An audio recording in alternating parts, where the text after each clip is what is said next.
Well, right now we're on School Drive in Marrero, where that armed robbery suspect was shot. I spoke with the owner of the home that you see behind me. He says that's where the man was hiding, and the owner of that home told me off camera he heard more than a dozen shots.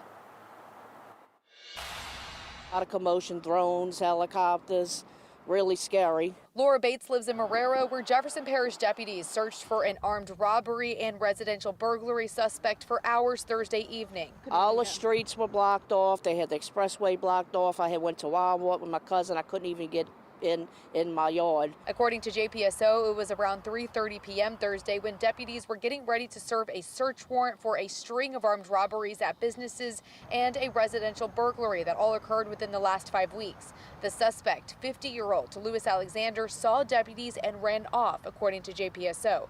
They searched for him in the neighborhood and 7 hours later found him under this house. Judy Gehring lives next door to that home. They was checking under the houses and checking around houses. They said he came through my yard and everything. According to Captain Jason Rivard with JPSO, Alexander refused to come out. So they tried multiple times to get him to come out once they found out which house he was under.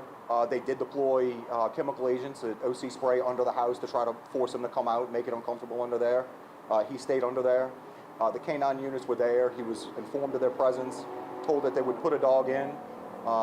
It didn't come to that. Unfortunately, you know, the deputies did have to fire at him. About 10 o'clock, I heard a bunch of like bullets going. I was like, pow, pow, pow, pow, pow. And I said, oh my God, so I jumped laid on a floor. When released, Alexander will be booked on residential burglary and armed robbery counts. Records show he was sentenced to 250 years in 1997 for 5 armed robbery counts and was likely out on parole. In this case, Rivard says he couldn't confirm whether Alexander was armed. We're going through all of that now. The deputy who shot Alexander will be interviewed to determine whether he took the appropriate actions. That deputy took the actions he felt he needed to take at the time, and you know, we'll go through an investigation to determine if those actions were appropriate. My understanding initially is they were appropriate. According to JPSO, that deputy shot Alexander several times. They believe he was shot in the arm, the leg, and the stomach.